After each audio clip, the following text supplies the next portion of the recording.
champions.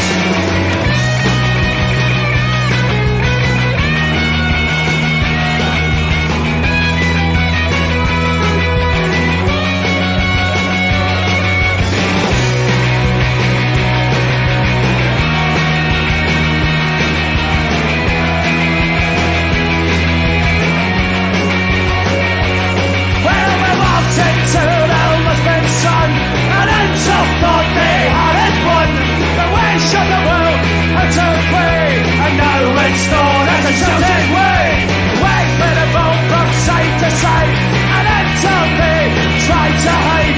The wait for the ball from front to back. Attack, attack, attack, attack, 67. And then he's a bursman, the buzzing in the thousands. To see the boy become champion, 67. And then he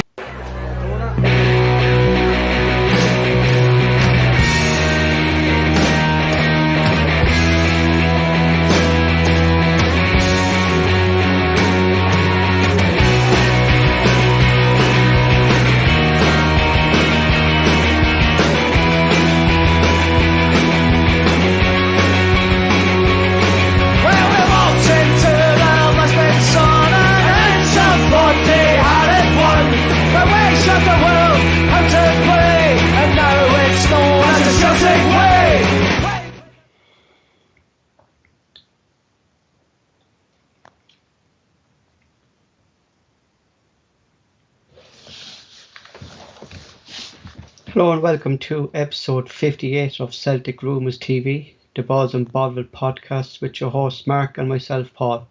Join us tonight we have Michael Dundee from our forum page, the podcast celticrumours.co.uk, and Joonas, our very own Dundee United supporter who joins us frequently on our podcast. On today's show we will look at yesterday's victory against St Johnstone's, where we will have match analysis and match reaction from the lads. Joonas will talk us through about Dundee United's victory yesterday against Motherwell, where former Celtic player Charlie Mergrew got the winner. We will also have a look ahead of Wednesday's midweek game against Hibs, where Joonas will talk us through how Celtic should approach the game after Dundee United beat Hibs 3-0 recently. And of course we'll be looking through the live chat, so if there's anything you guys from the live chat wish us to do, please let us know. Firstly though, Mark will just do the few shout outs. Thanks very much, Paul. Can you see us okay, guys? I'll just go on with shouts out the now. Usual shout outs to Richie, Tim Malloy, Malika. Really that's just that now. We're up at 507 subs, which is brilliant. We really appreciate that. Thanks for everybody for all the support on here, on the forum and things like that. If you haven't subscribed, please do so, share it, like it, and leave a comment if you know how to. So, Mark, we'll bring Michael and Joonas onto the show now. The lads would be with us until 8 p.m. because they'll be dressing up as Mario and Luigi, taking out their Nintendo 65 with their old steering wheels and pedals to watch the Formula 1. Huh? It's no my cup of tea either, but if that's what they like, just Mikey's right into his motors, and that it really is. Just Mikey? bought a new Mercedes, I think it was, or a BMW. You there, Mikey? Yeah, I'm here, mate. Can you add Joonas for us, please, Mikey? Firstly, Mikey, how we start, but how are you feeling? How you know you're kind of back to full strength, and how are you feeling these days now, bud? Yeah, like I said, I feel back to myself, but as Tim Malloy reminded us, it can come back to bite you, so taking every day as it comes, like I says, but I do feel back to normal. I didn't feel remotely as tired as what I used to be in that, and like I says, it's still in the back of my mind so that I could always bounce back, so, but like I said, we'll just need to, there's a lot of people a lot worse off than me, so I'm just glad that I've made some form of recovery compared to some people, so.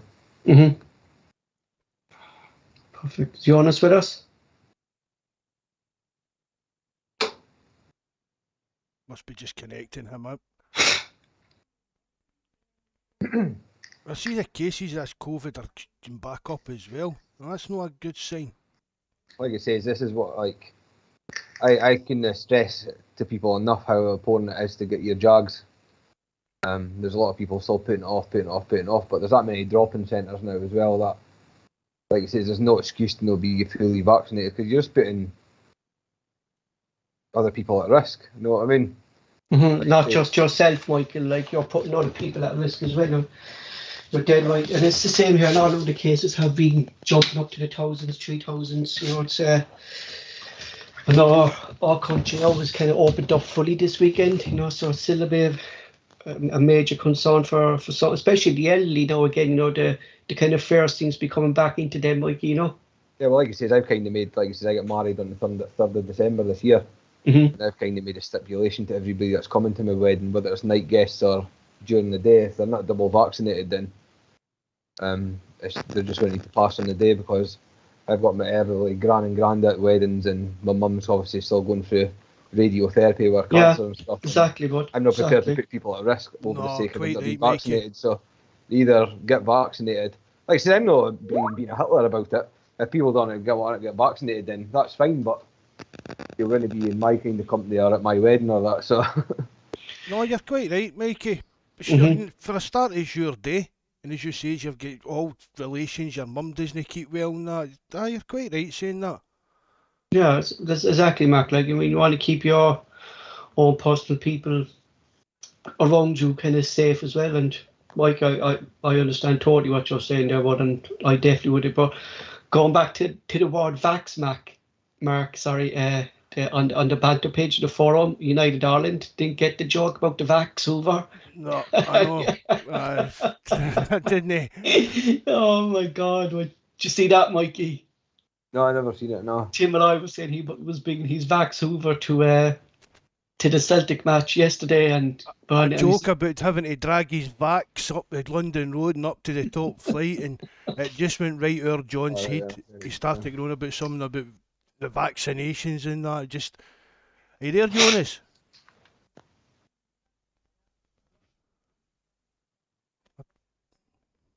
I don't know what's going on. Like I say, I've tried to add him into the chat twice now, and I've also text him. So, Mark, have you got No, yours? I got a message off him there saying to try and add him. I thought I had.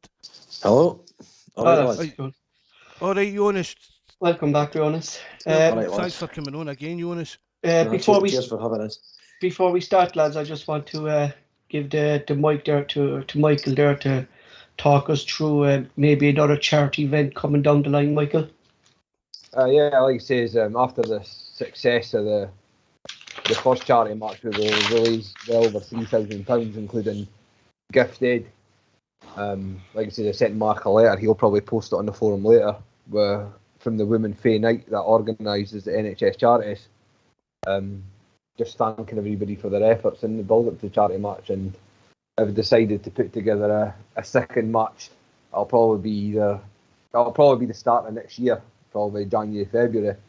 I contacted a few clubs in the top flight of Scotland again, and I'm in talks with one in the top. I'm not going to say names just in case it falls through, but in the top 6 just now, it'll be a grass pitch that we're hopefully going to be playing on this time.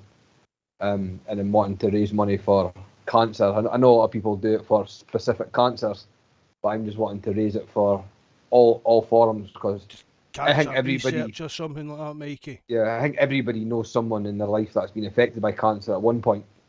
So again, any money is raised, there'll be, just like I said, it'll just be good to raise more money for a charity that's, I mean, an illness that's affected probably everybody in the UK.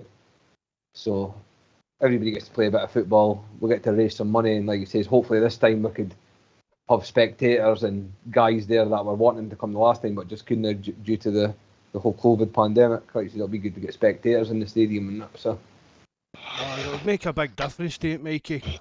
yeah, Having like spectators in that, and obviously it'll boost the money up as well.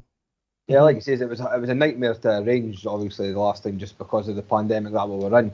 Obviously, it's still not getting easier. The numbers are jumping up again, but like I says, hopefully this time around we can get, because there's, like I says, there was a lot of guys from the forum that were sick that they couldn't make it in that the last time, and it was kind of strange as well playing in a stadium where it was empty other than like a couple of guys that were helping out in that.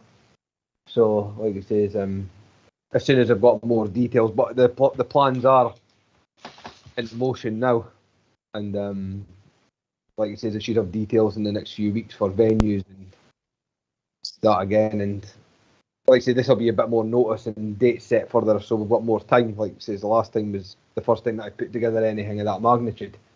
But for my first time, I didn't think I did too bad. So. Oh, they done well. Exactly, you pulled it off, boy. So you pulled it off. So that's the main thing. Even arranging it, and I mean, really, you arranged it all, Mikey, in about 8 weeks or something, wasn't it? Yeah, it was just under 6 weeks to get everything, including venues, players, kits, referees, and to even raise, like, so that's when you've got to say thanks to everybody that donated the first time round. Like, to raise over $3,000 in that short space of time. I mean, that was quite amazing, yeah. I'm hoping to have at least maybe 12 weeks this time notice. So it gives me double the time to get everything, to even raise even more money this time round. So, like I said, but as soon as I've got more details, I'll get everything uploaded again. And of course, myself and Mark will promote this again throughout the podcast for you, Mikey. Moving on, so yesterday's game against St Johnstone ended up Celtic 2, St Johnstone 0. It was a comfortable night for Celtic, as St Johnstone, I thought, never really threatened us, or they just kind of played a more defensive game.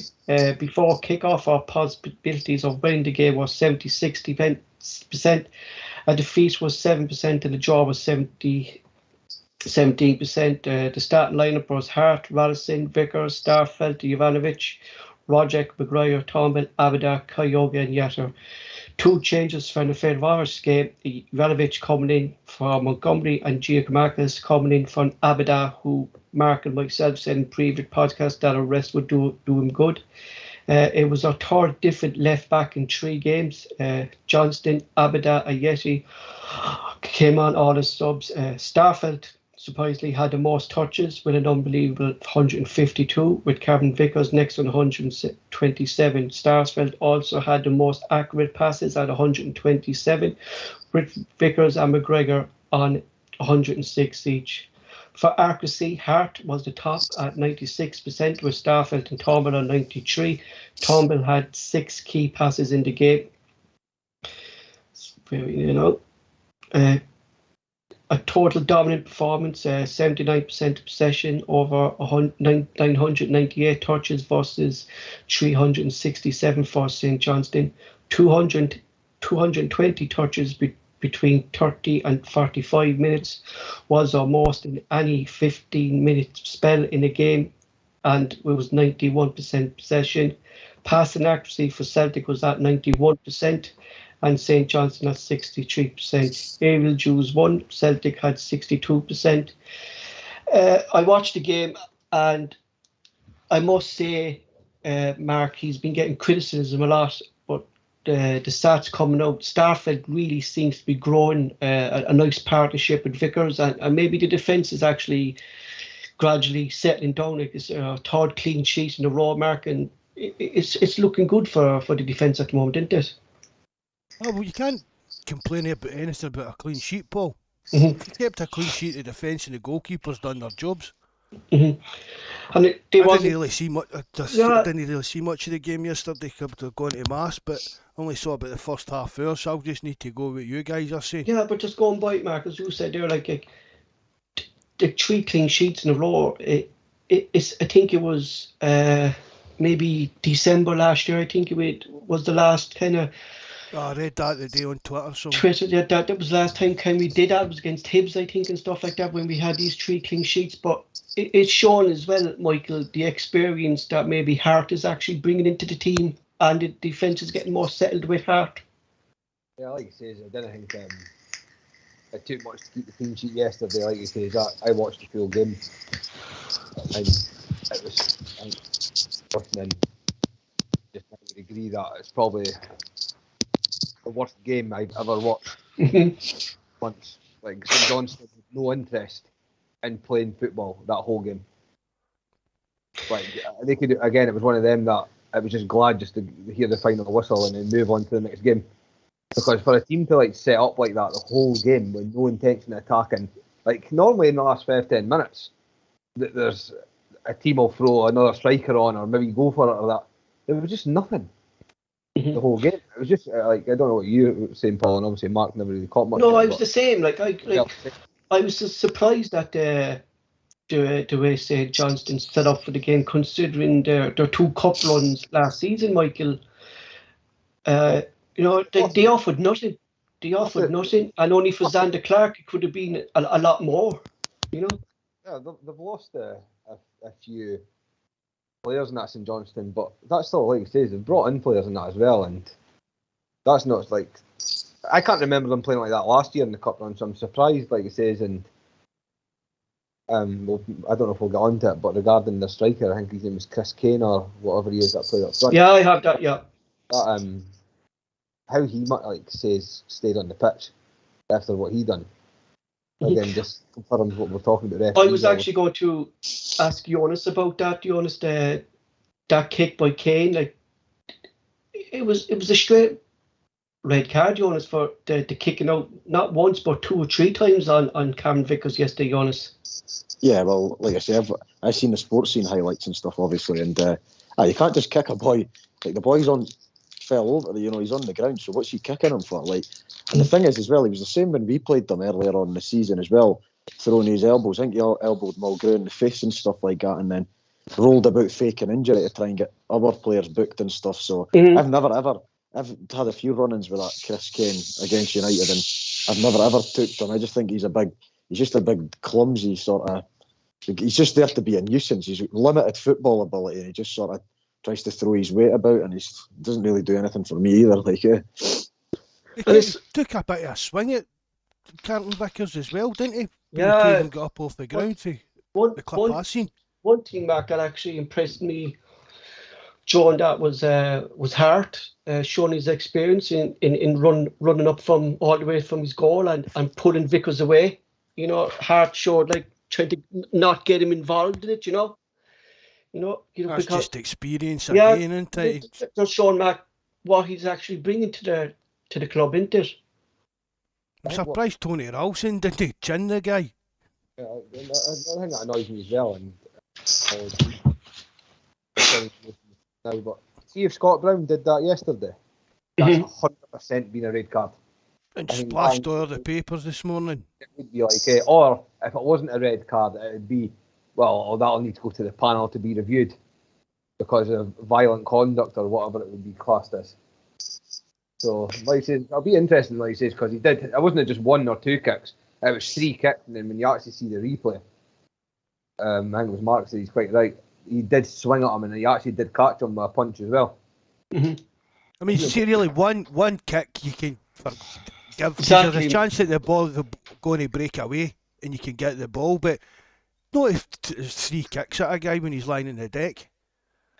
But the thing that got me, like, is Vickers getting booked as well, but when I was listening to the commentary, Michael, you probably heard as well, and yours probably heard that the referees are kind of told just book the 2 of them, and that's it. You know, like, that's a shocking rule, Mickey, ain't it? He's lucky at that. Like you say, that Kane's lucky at that. Vickers showed as much restraint as what he did. Mm-hmm. If that would have been somebody else, and that wouldn't have ended that the way that it did. Like he says, Joe Hart did his bit by also trying to calm down the situation, but I just did like the referee was clearly looking at it. Like he says, guys will be able to watch sports scene or catch up on. I think it was on YouTube anyway, on the SPL channel later today. And the referee couldn't be any closer to saying the guy has 3 swipes and a punch, but books both. Mm-hmm. Mm-hmm. I can't even understand why Carter Vickers got booked in it. Yeah, I think that's because he didn't really react other than kind of shoving. He was getting away, angry, like, but everybody was holding him back, so he didn't actually do anything wrong apart from roasting his rag. Mm-hmm. But I think that's the kind of what they were saying yesterday, Mark, was the commentary, like it's kind of the rule of the game now, just book the 2 of them if there's thing like that, but I don't understand it why Vic, but should Celtic appeal it, maybe get that yellow card reduced, Mark, not to get it? Would it be worth it, really? No. You know, But again, it's just one of the things. I would love somebody to ask Ange what he thinks of the refereeing standards in Scotland. Yeah, you know, like, and Joonas, you've been on the podcast a lot now, and you know, it seems We every always end podcast up moaning about talking about referees when referees. Joonas is on. Yeah, it always seems to be Joonas. It always seems to be a But he's referee keen as a decision. different. He's like a neutral. We're Yeah. not just like, oh, everybody's against Celtic. We're asking Joonas as a neutral what he thinks. Yeah, well, I think it's blatantly obvious to anybody that's seen that incident. Like, if anybody that's got any knowledge of football, it should have been a red card, because, like I say, you had three. The boy was lying on top of the ball on the ground, and then the boy was just volleying the guy when he was on the deck, and then he swung a punch at him. It's just like, well, I don't understand. Like, if that's not punished, then what chance have you got? Like, you know what I mean? And people going about VAR. If you need VAR to see that decision, then you'd be as well having Stevie Wonder running the line for you, because it's just a nonsense, is it? You know what I mean? Moving back onto the game, Jonas, the last time you were in the pod was there for at the end of September for the SPL show. We talked about that it was key for Celtic to get their players back for the full fitness, get back from injuries. Now that they have, and Celtic seem to be going on a run, have you seen an improvement in Celtic in the last couple of weeks, Jonas? Well, you would, like I say, anybody that has key players out, and then when you start getting your players back in, it normally, in most cases, coincides with a turn in results and a turn in fortunes, and seem to obviously be starting to pick up victories now, because they're starting to get key players back. So it's the same as any club, like, you know what I mean? You're always going to struggle if your best players, but it doesn't matter. It could be Barcelona, Man City, Liverpool, whoever. Barcelona don't have any key players at the moment, so I wonder. It's one of those ones you just read them off because they're like a big club, or like PSG or whoever. But if your best players are available, then you're going to struggle, and it's not any different to you. Like, you know what I mean? Basically, that is what's happening in Barcelona. They're losing. Their main player Messi's not available to him, so that's what they went downhill for. They've lost like massive players, and that impacts anybody. It's the same as any club. It doesn't matter what level you play. You play amateur football right up to the top end elite professional football. If you lose your best players and don't replace them, then you're going to struggle. Or if your best players are out injured, you're not going to be the same side that you were. Earlier, because El Clasico was on the day at the back of three. Sunday's normally a day that I'll just sit and watch everything on Serie A normally. But I remember back in like 2011, 2012, I would have stayed up till like 4 a.m. to watch that game. That's how good the quality was. And roll on 10 years later, you wouldn't go across the road to watch it. It's that dire. Right, so it just goes to show you how the mighty have fallen over the years. And yourself, Mike, look, the last time you were on with us it has been a while because of being sick and that, but you were kind of on us with the Livingston game, and you were quite critical of the way Ange was playing. Have you seen an improvement in Celtic in the last couple of weeks yourself, Mike? They played a bit better, yeah. Like I said, they're not even. I didn't even think they're even over 40%, if I'm being honest. But they've not needed to be to win the last few games. Like Ferencváros, Park, they were garbage. Like I say, that just goes to show how bad Lennon's team was that got a bit for them. I mean, they got into the Champions League and that, fair play to them, like, but like I say, St Johnstone, they were never going to win that game yesterday. Like I say, I think we've got them in a couple of weeks in Hampden again, so that'll be fun again. Just park the bus and hope for the best. But I saw yesterday, going on to like the kind of defence that have no conceded in that. But what I'm finding I think Ralston needs a break. So I just don't understand, because he brought Ball and goalie in for that one game. And he wasn't. I don't know if he's injured, but he wasn't even on the bench yesterday. And I hate players always getting played out of position there, so I just don't understand. It's clear as day that Ralston needs a rest. He's not been playing as good as what he played well against Ferencváros and that. But why not just give Ralston a rest yesterday? Put Juranovic right back and bring in Ball and goalie, and that's your left back. That was what my only criticism. This young lad Shaw, we need to. I mean, that's a few weeks he's been there now as well. He's hardly a sniff of him. Yeah, and it was quite clear as well, and I can't remember who it was. I was reading it on the forum earlier. Kyogo will never ever be a wide player for Celtic. Ever. Yeah, I was just about to say that to Mikey there. We're really losing the effect of Kyogo when he's not down the middle. You know, just the space he brings or the runs that he makes to bring other players into the attack. We're losing Kyogo out the wings, aren't we? I like to reckon the Greenora who said it on the post got put on the forum earlier. Either play Giacomakis and Kyogo, or it's just going to be one or the other. It's as simple as that, and if that's the case, then it'll probably be. But a lot of people look at Kyogo and the start he's made and go, like, he'll be the number one starter out of the two. That Giacomakis, given the service, will bang the goals in. Like, he's a striker that'll get all the 6 year to like even his goal against St Johnstone, he'll gobble all him up like. But that's what we were missing too, Mikey, with Giacomakis, is that we were missing someone in the box, and that's why he gave Celtic yesterday. He knew that cross was going to come, and he was there. You know, we spoke about Yesi being this type of player, but yes, he wasn't getting into those positions that Giacomakis was getting into. But now that we have a striker that does that, what do we do with Kyogo and Giacomakis? You know, is Ange going to tweak his formation? Will he play two up front? You know, that's the big ask of Ange. You can't hear a guy that scored nearly 30 goals in the Eredivisie last season. Like he says, play Kyogo and Giacomakis. He's playing Turnbull and Roderick in the same team. In my opinion, it doesn't work. So you drop one of them and bring Giacomakis in, and just play Kyogo behind. That's what you were kind of saying, Mark. Why don't you kind of give him that kind of free role behind him? And like the way Lubo used to play for us. Just let him float about that final third and do what he does, kind of idea. But I agree with what Mikey's saying there with Turnbull and Rogic, and it would probably be Rogic I would drop out the team to play Kyogo in that kind of position. Why? Yeah, why would you not drop Turnbull? Or because I think Turnbull does a lot more work defensively. He's a bit more energy, a bit more.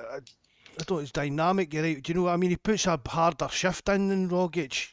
Yeah, like that's one position. And like it says, if I looked at the team sheet and like it says, they went by what I was saying or what Mark was saying regarding Giacomakis and Kyogo and Turnbull or Rogic. If I looked at it with Rogic or I looked at it with Turnbull, I wouldn't be too fussed either way. What one it was like, I just didn't want both of them in the team together. I'd agree with that, Mikey. To be honest, either or kind of thing. I've said that as well. Whether it's Kyogo or somebody else, I just don't want Rogic and Turnbull in the same midfield.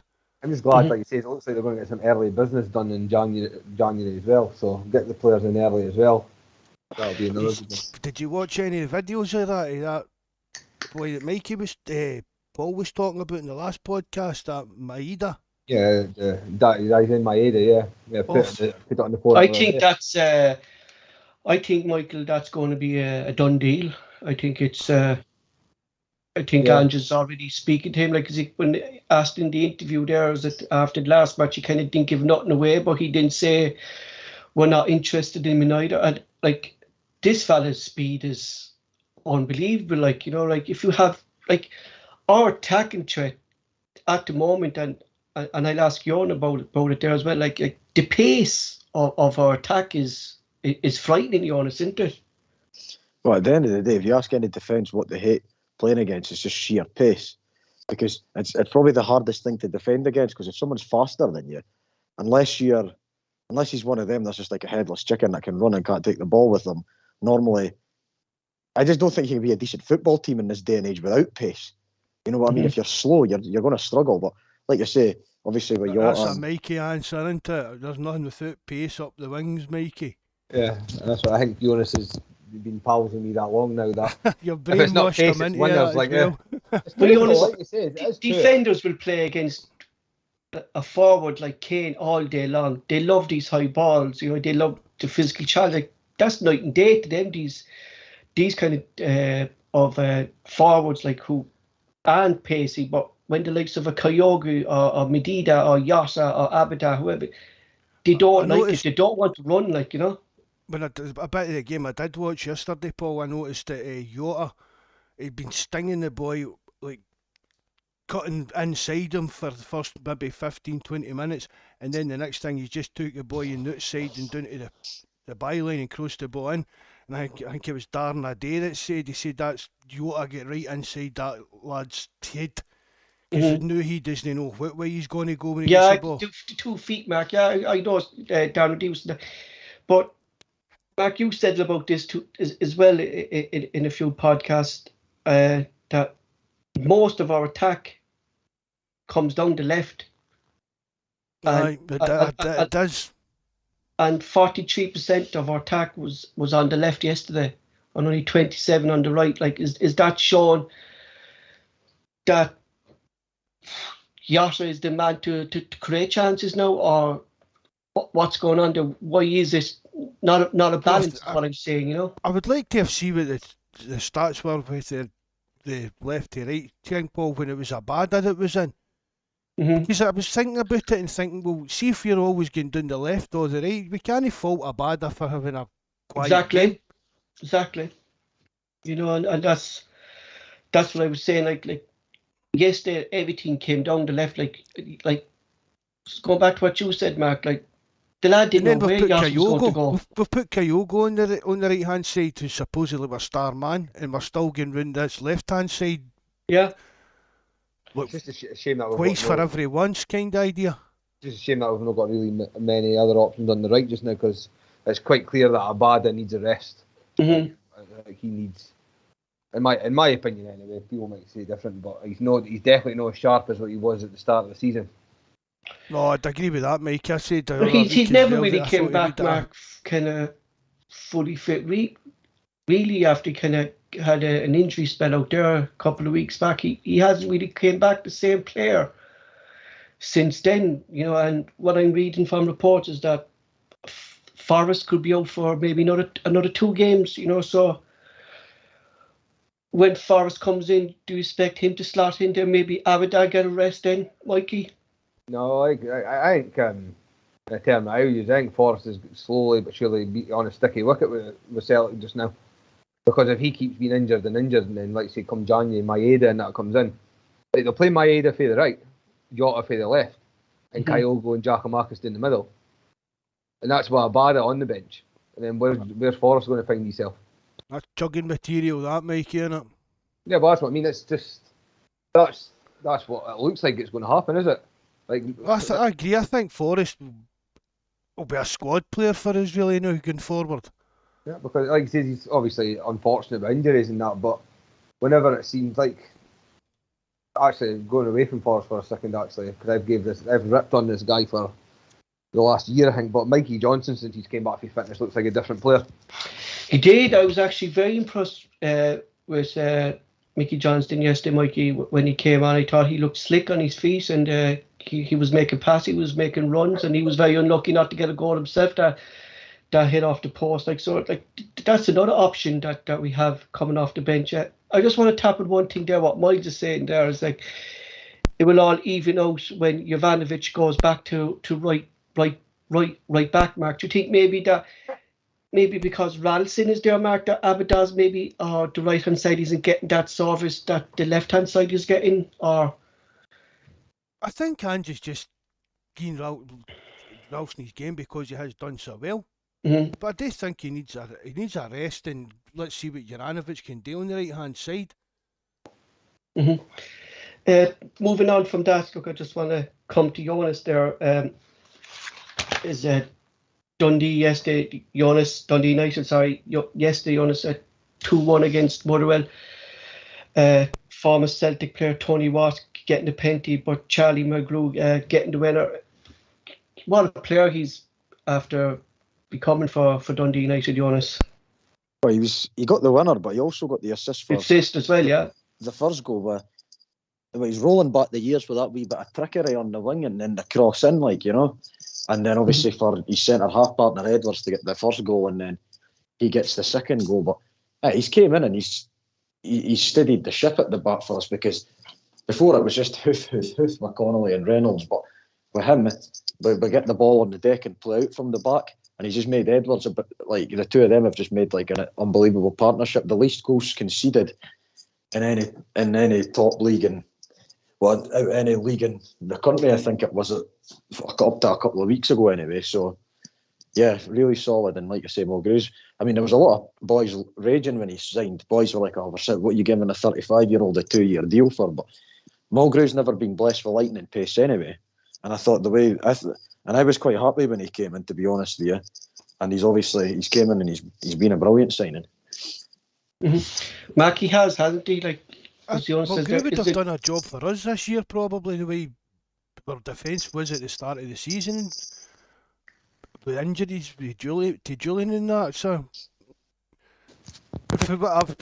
I've seen a few Dundee United games just so I kind of know something that Joonas is talking about. And Mulgrew he's really, I didn't think he was as old as 35, to be honest. I thought he was only about 33, but he's obviously looked after himself throughout his career. Based on that, I was looking after you as well. It was funny yesterday, so I was back to Dundee yesterday to drop any of my mates off. So I stopped in the Shell garage between Perth and Dundee. But it's just because Joonas was texting us and up pulls in his fancy Merc, and it was Charlie Mulgrew in the petrol station. And I actually I didn't realise how tall he actually was. But I suppose anybody's taller really standing next to me, but I can confirm that his hair is as good as what it looks in the TV. better than Chris Boyd's. Jonas, Dundee manager said after the game that he thought the players handled the game well yesterday, that there was a versatility in your attack. He counter-attacked and he combined the high press up the pitch. Would you agree with that? Like, what versatility is he kind of putting out there that you did, Jonas? Well, it was a different to the Hibs game last week. We just played better football. It was all quick 1-2 passing, high pressing, slick passing moves and stuff like that. Whereas yesterday, Motherwell are a big strong side, two big giants at the back and a lot of physicality in the middle of the park and stuff. So we had to play a sort of different way a wee bit. We had to combat the physicality, and there wasn't as much pretty. There were still passes of really good play, but we had to roll our sleeves up and get stuck in a wee bit more. So it's shown both sides of the game, being able to play good, open, attractive football, but also rolling your sleeves up and being prepared for the physical battle, which is what we had to do to come out on top yesterday. Because Motherwell are a good side. They were sitting only, I mean, up until I think they'd lost 2 in a row prior to playing us, but they were sitting 4th, you know what I mean? So they're no mugs, So, I mean, to get a win, we were always going to need to scrap for it, You understand the way Coates wants to play his football, is there some similarities the way he wants to play and the way Ange wants to play at Celtic, like the high press, the attractive footballers are saying, keeping the ball on the floor? Do you see kind of some similarities the way the two teams kind of play? I think so, and the recruitment's been geared that the sporting director was in the paper a couple of weeks ago saying that all the signings are a laser-focused approach based on playing to the system and the style of football that we want to play, which is a passing, high energy, high pressing, ball on the ground based game. So we've brought players in to play that system. So no, there isn't too much. I don't think there's a world of difference between the way that the two sides are trying to play. The philosophies are probably pretty similar in how we want to play. They're Welsh, thought they're fair out with you there, Jonas, because you've went corporate on us. Sorry? Didn't you know?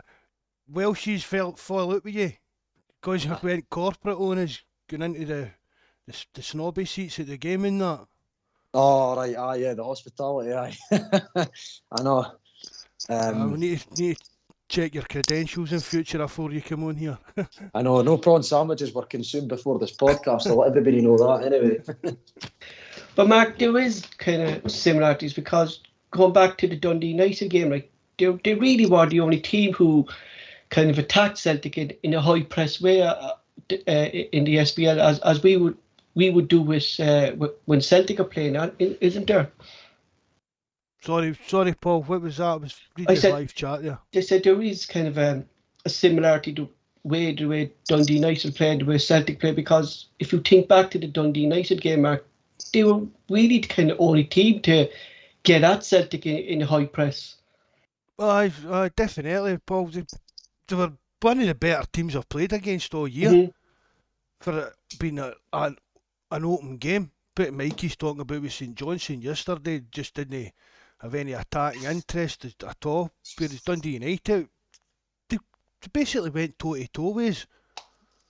And the thing about yesterday's game as well, Mark, is that Celtic continued to get at him. You know, we got the break. I know there was a penalty for, but it was again Xander Clark who kept the score sheet down. And I've been very impressed with him over the last couple of years. He's a decent keeper. Yeah. You know, he's probably.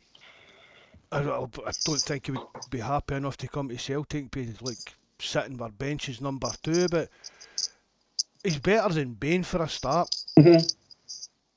Most definitely. I don't know, does he get in the Scotland team? Is he Scottish, isn't he? He was in the squad the last time, but then he dropped out. He wasn't at the last squad, he was in the squad before last. So who has the Scotland goalkeeper? Craig Gordon? Craig Gordon, and then the boy Liam Kelly from Motherwell's the backup, and John I can't remember, it was maybe the boy McLaughlin maybe was the third choice or something. I'd have thought that Xander Clark would have been like maybe number 2 for Scotland. I think you'd like Xander Clark and his brother, his post that they put on Twitter about 4 or 5 years ago, and what his brother still posted. But what do you think, Jonas? I know. There's much chance of him coming to Celtic like Have I put my foot in something here? Just like I don't think people realise how anti-Celtic Xander Clark and his brother and his family actually are. Oh, right, I didn't know that. This isn't like Lewis Ferguson, like with Barry Ferguson, that is actually reasonably respected in my opinion. Like there's as much chance of him coming to Celtic as Flenny. Right. Moving on, Jonas, the last time you were with us, you were saying that Dundee United's bogey team was Hibs, but you faced them recently in a 3-0 win. How should Celtic approach this game, Jonas? Hibs at the moment, they haven't had the best starts to October, losing against Rangers 2-1, losing against 3-0, losing yesterday to Aberdeen, who are scraping in the league. Is it a good time for Celtic maybe facing Hibs, or is it going to be a tough time for facing Hibs because they want to get results? Well, it'll be a game that they'll be looking at a home crowd and that, thinking, we can bounce back. But I think the thing with Hibs is, the interesting thing was they didn't have any shots on target against Aberdeen yesterday, and they seem to be missing the physicality of the lad Doidge up front. Just doesn't seem to be sticking up front with Nisbet or that. Like even against us a week past Saturday, I think their first shot on goal, and Benji made a great save, tipped onto the post, but I think that was at 3-0 before they had an attempt that concerned. There's a couple of routine sort of meat and drink saves, but the forced one decent save out the goal, and they were 3-0 down at home. So they don't look. If you can nullify Boyle, I mean, we sort of nullified them, but Edwards just sort of put in one of the old fashioned, just sort of stuck him in the air early doors, and then that was him. Wasn't really interested the rest of the game. So if you can contain him, if they didn't look great just now, and they're low on confidence, so I'm going to say it's a bad time to be playing them. Put it that way. Mark, do you want to come in there? Like Easter Road has always kind of been a tough place for Celtic to go for in kind of the recent years. Like we kind of haven't got a result there in a long time. When was the last time we beat them?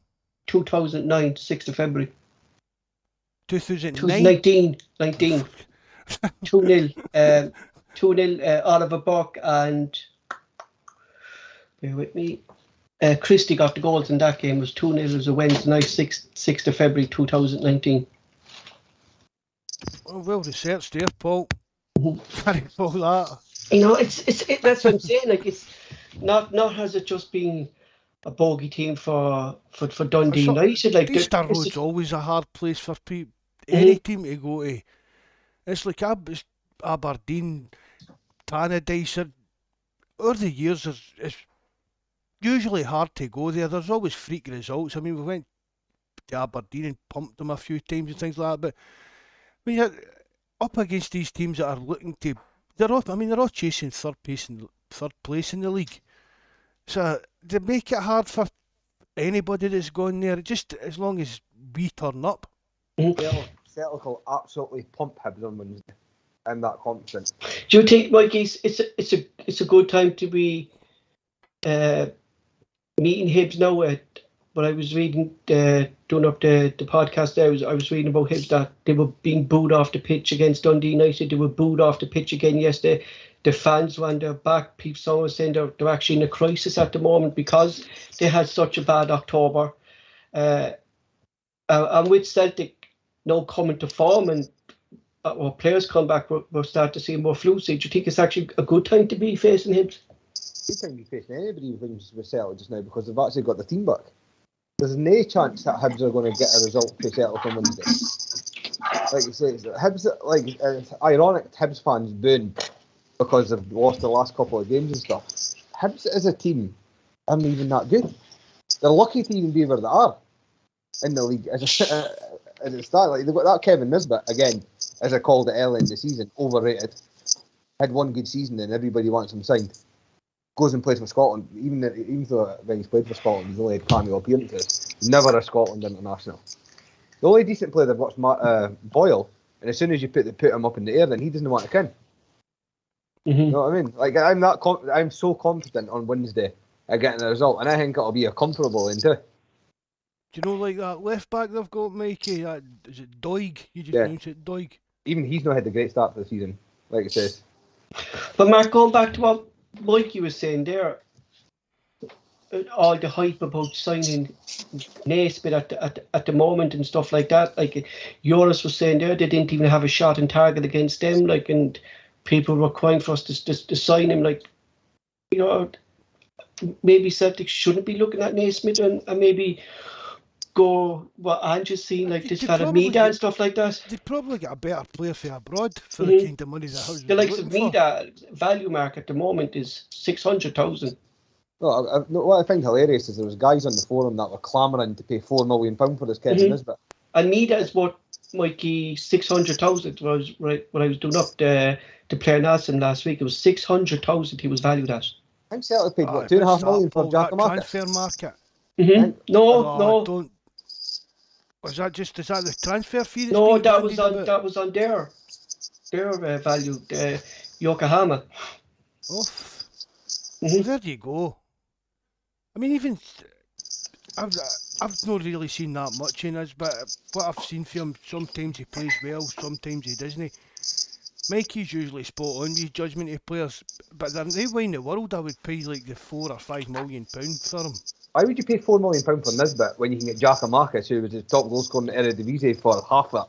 Well, that's what I was going to say, Mikey. for the money that Hibs would want for him, you'd go abroad and get a far superior player for that kind of money. And you've got, like it says, Daisen Maeda that's banging in the goals in the Japanese league, which is a better standard of league than ours, that you can get for under £1 million. Because he's only got, I think, a year left on his deal, because it wasn't a long-term deal he signed with that Yokohama. No. Joonas, what's your thoughts on Naismith? Like, he hasn't, Mikey was saying, he hasn't the best of starts, even with Scotland, he's not getting a start. And is he overrated, or is there much to come from because he's such a young player? Maybe if he did come to Celtic or a bigger club, he would improve, or? Well, I think, like, we were laughing about it yesterday before the United game. People were saying, we were actually laughing at the fact that Hibs thought that they could get £3 or £4 million for him, because the amount of times I've seen him, he's done nothing. He's not. He banged the goals in the Championship, and he had an okay start last season, but he relies on the boy Doig up front with him for his physicality to help him as well. You know what I mean? To win in his knock-ons and that, and he's not that quick either. I don't think he's all that he's cracked up to be, and just because he's a homegrown player. Same as the English market, people down there always go, well, look at Harry Maguire, he went for £85 million, you're going to stay to him. You saw Harry Maguire today, Joonas, against Liverpool. Jesus Christ. So that's what I'm saying. So I'm just using that as a comparison. So Nisbet, because he's Scottish, because he's a homegrown player, there's always an inflated price tag on their heads. Obviously not to the same degree as in England, but... Yeah, but 4.5 is a lot of money in Scotland, Joonas. Yeah, it's the same principle, you know what I mean? Of course, to finish off the month of October, Joonas, you're going to Livingston. We spoke about their pitch a lot during the podcast, and you were honest as well. And we talked about that. It'll be a different game for Dundee United playing on the artificial surface against Livingston. How would you think coach would approach that game? I think he'll try and play the type of football that we always try and play, but like I said, I'll just be going through there on Wednesday night. Any kind of win will do me. I'm not fussed about watching a great performance, even if it's not a great spectacle, but we'll come away with the 3 points, and that's all that matters, because there's only so much you can do when you're on that kind of surfaces. That's it. As long as you get the win, Joonas, into it.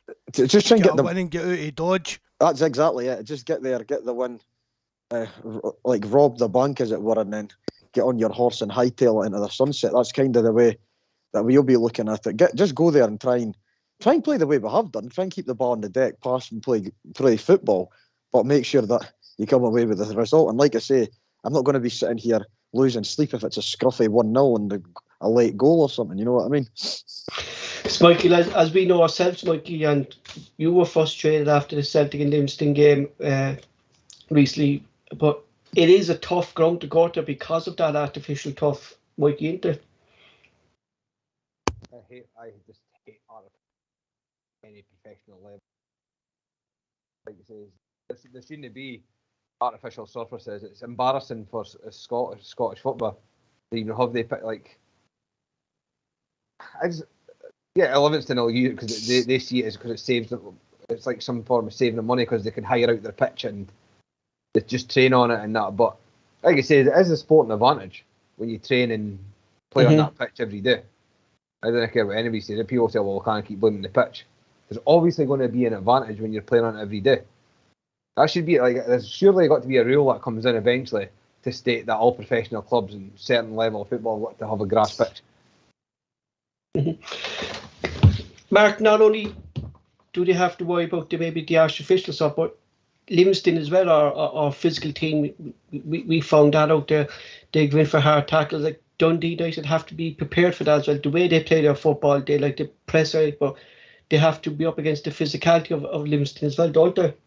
But they've got that books in the middle, Paul. Mm-hmm. We saw it with Celtic, you'll go toe to toe with any player in Scotland.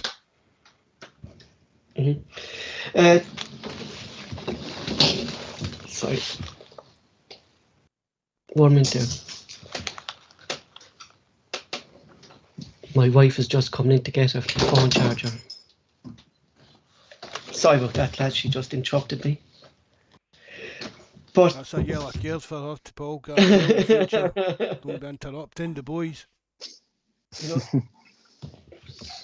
know, I got lost now. I was over. Was she semi-clothed, Paul? She was, yeah. She's pure distracted you? She did, yeah. You have me blushed now, Mark. That's what she was, right? You know? But, Mark, going back, just want to go back to the Hibs game, Mark. Like, Mikey's going to take it that Celtic may be tough. Are you that confident that our players are back? We're finally starting to see the Ange ball that we're getting to a stage now, Mark, where Celtic are getting back to winning with 4 wins in the trot now for Celtic in October. It has been a good October, Mark, for Celtic. Well, we've done well. We're getting back to winning ways. We're keeping clean sheets. I'm maybe not as confident as Mikey saying that we'll pump Hibs, but I'm confident that we'll beat them. My main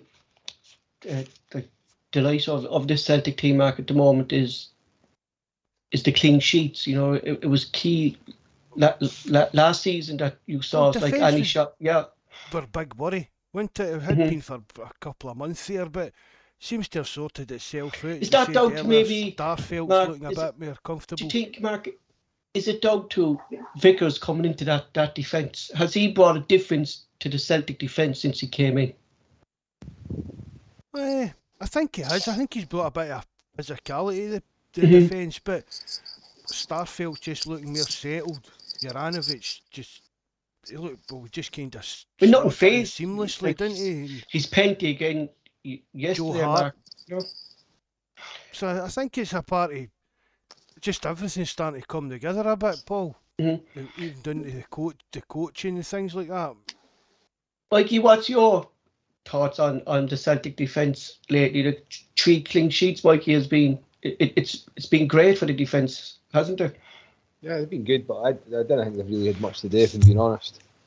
Like I said, we'll talk about this when we come up against, like, when we've got Real Betis at home soon, a couple of weeks. That'll be an interesting test for them, like you says, but... See, the big question is, when we're playing Real Betis, Mikey, right? Bowley is not in the UEFA squad, right?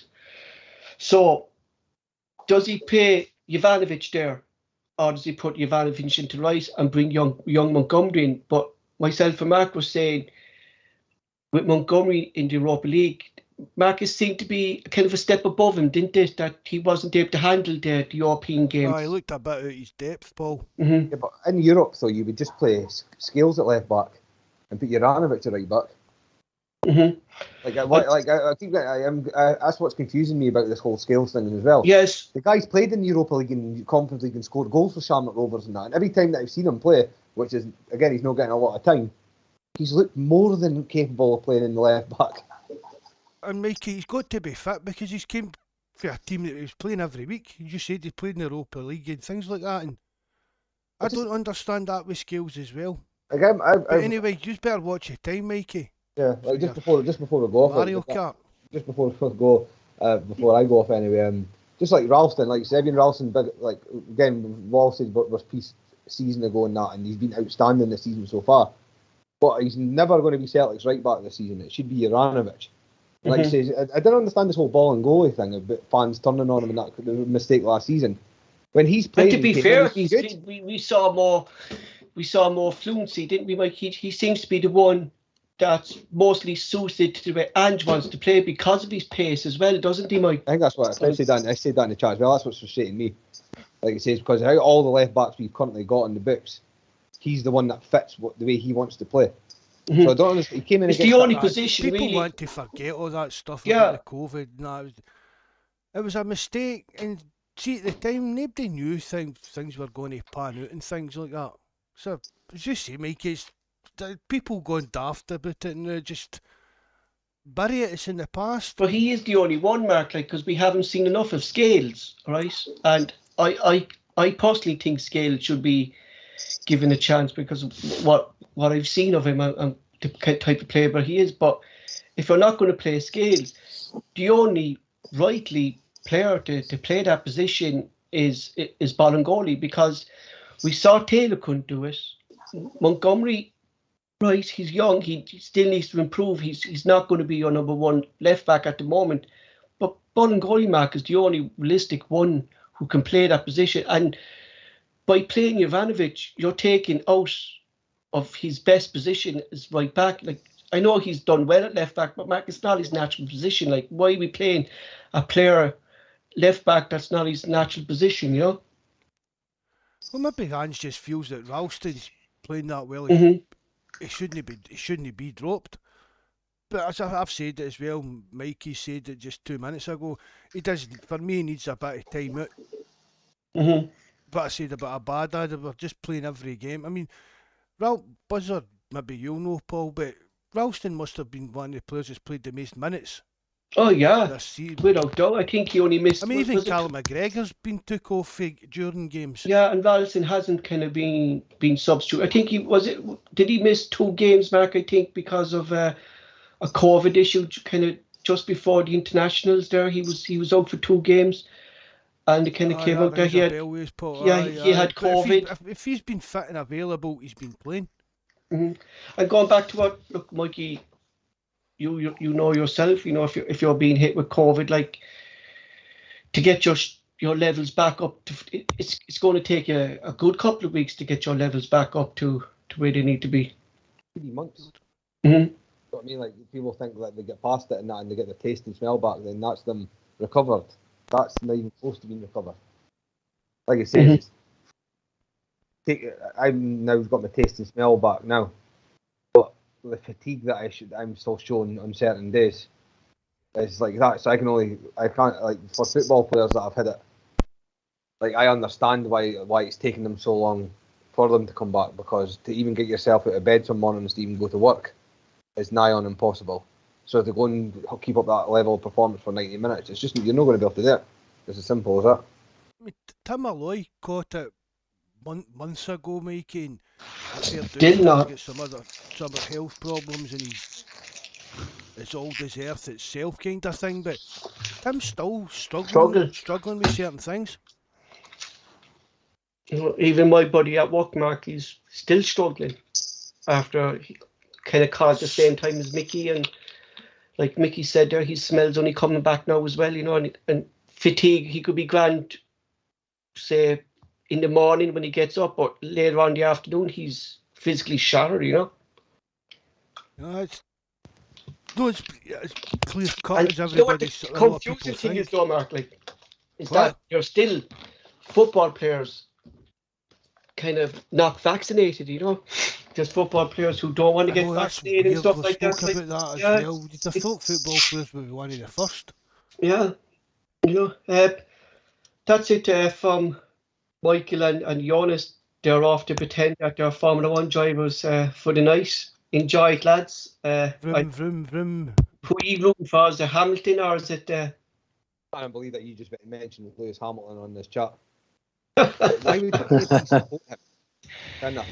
Well, And waving your reunion jack and that, Mikey. Come on, Lewis. Well, this like people like F1 will understand. Like I say, this is one of the biggest races in the last 10 years, and like I say, hopefully. yeah, I think it's only 6 points between them. I think with 6 races to go or something like that, isn't it? Yeah, like he says, this is the first time that Lewis Hamilton's actually had Under pressure, yeah. Like the last 7 years, he's had a car that's steamrolled everything. But yeah, he's a good racing driver, but it helps if everybody's that trash. This is the first year that he's actually had a challenge, and he's already starting to buckle already. So, like he says, hopefully, like he says, Verstappen gets the win.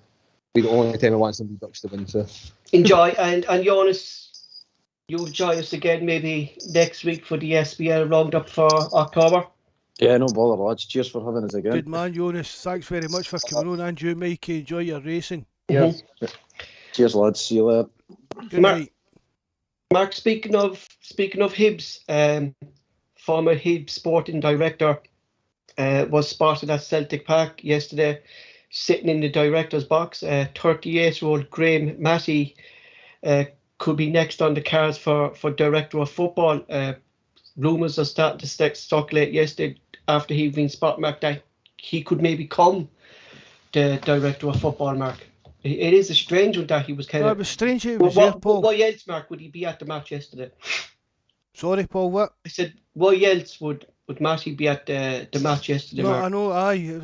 But it's strange why he was there if there was maybe something in the pipeline. Mm-hmm. And of course, for people who don't know Graham Matty, he's no stranger to Celtic himself, spending nearly 7 years at Celtic Park.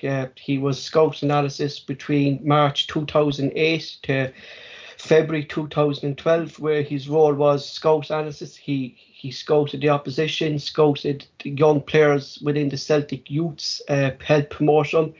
He also has spelled a year and a half as development manager within our academy, and he was a community. So, Mark, It was about 7 years, Paul, yeah, wasn't it all in? 7 He years, worked for Celtic in 6 different months and 11, positions. 6 years and 11 months, Mark. So he spent 4 years as scout analysis at Celtic, where he was kind of scouting the opposition, doing up the reports for, I suppose, Brendan Rodgers, Mark, time, I think, would have been around that, doing up reports for the manager, getting things ready for and then when he was kind of community manager, he was kind of looking after the kind of youth development, like helping players get promoted and stuff like that, scouting young players, bringing them in.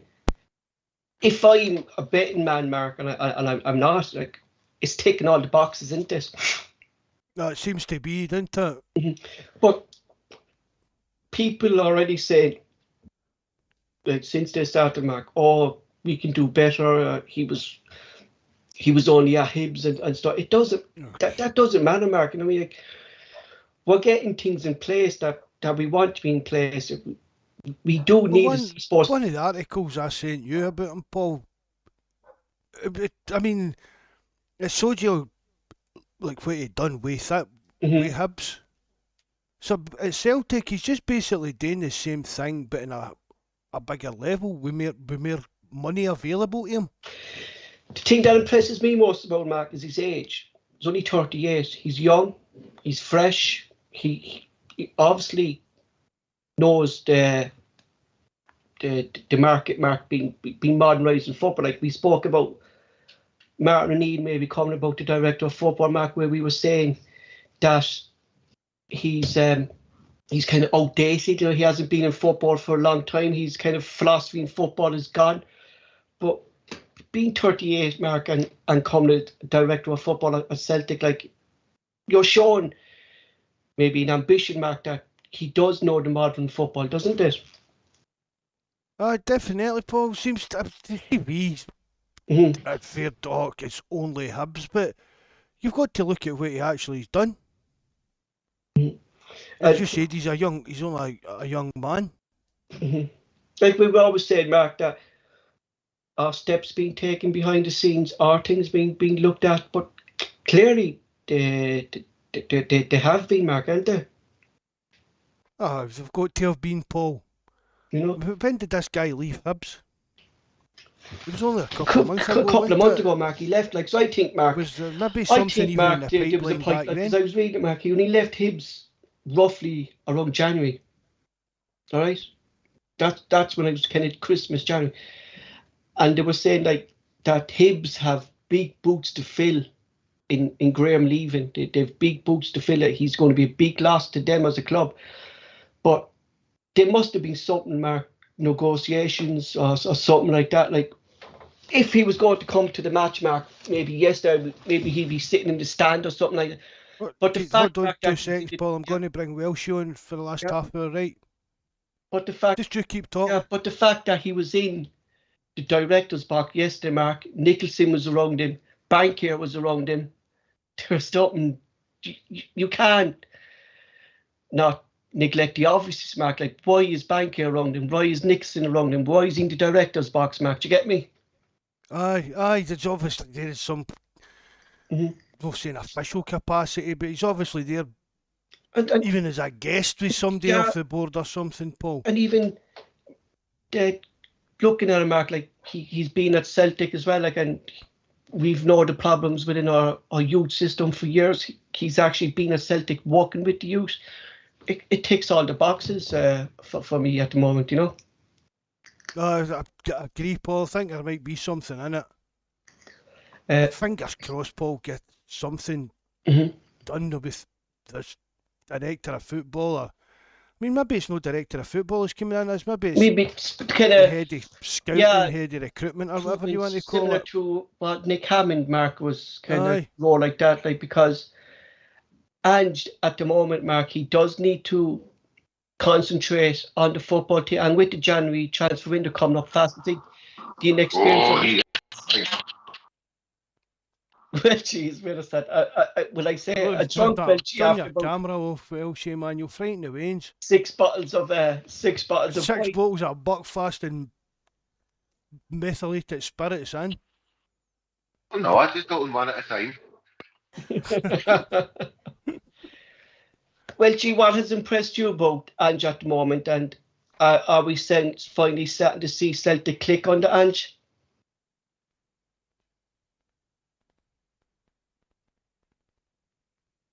You there, Welshie? Well, she collapsed.